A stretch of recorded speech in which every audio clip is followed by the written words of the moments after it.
Hey guys, how's it going today? Ken Salvail here, growercoach.com. Just touching bases, seeing how everybody's doing. 2021 is here. It's another good gardening year coming up, I'm sure. I want to start really early this year and getting out some new gardening tips for you. And really ultimately, I've been reviewing some of the program that I have on the Grower Coach YouTube channel, and it's okay. It needs to be tweaked a little bit. Some of my old videos, I was learning how to do it. I'm getting a lot better, of course, hopefully. And we really appreciate any feedback you have. So any of our videos that you do watch, check them out and throw in a couple comments there, maybe some things that you think we might be able to do a little better, or even just some questions that we can expand on. I think some of our videos that we have right now are they're pretty good. I was really trying to keep them quite short, the earlier ones.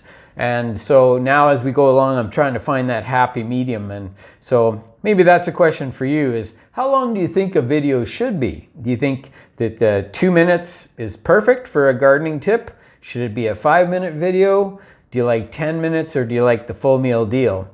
Our Grower Coach garden show that we have is a vodcast, and that is a 45-minute long program. And I don't know if you tuned into that, but that's a good one to check out. We have that all in one category, and we're doing that as quickly as we can through the season. It looks like right now we're going to try to be getting it out every week starting in February. And so hopefully we'll have another one out here fairly soon as well. So we'll be looking back at Don Burnett's greenhouse again and having a look at what's going on there and what kind of success he's having with his Christmas tomato crop, which I thought was pretty cool, kind of interesting. All right, so just a quick peek at our screen here, and you can see some great small perennials. And what's really cool about this is that when you have these little areas, we talk a lot about right plant, right place, and it's one of these things where you only have X amount of room. So if you have tons of room, we'll put in big plants. If you have sort of reasonable amount of room, try to get plants that'll fit within that. If you put a plant into a planting bed and it lives within the bed, so ultimately the plant can do its full thing and it's not pouring over a border here or there, or pushing up against the wall, or cramming out a bunch of other plants, then that's a really good spot. I would call that right plant, right place.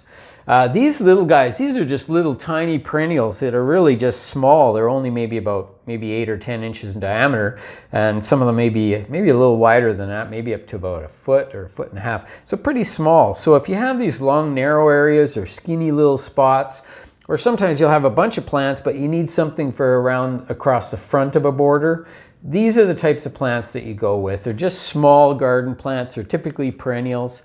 And we can see the different types on here. Actually, there's a few different groups. So what I'm going to do is I'm going to list them right on this video so that you'll be able to see them like right here. And hopefully that'll give you just a few plants. But that doesn't mean those plants are right for your spot. So all it is a couple small plants. It gives you an idea that these small plants are available. So one of the key gardening tips that I can give you today, other than that, is really that each plant has its shape and its form. So that means that some plants grow like this, and some plants grow wide, and some plants are low and spready. Some grow like a ball shape. Some of them are very pyramidal or columnar or whatever. So each of the plants has its own form, and it's one of the key important things when you're landscaping is to take advantage of the form.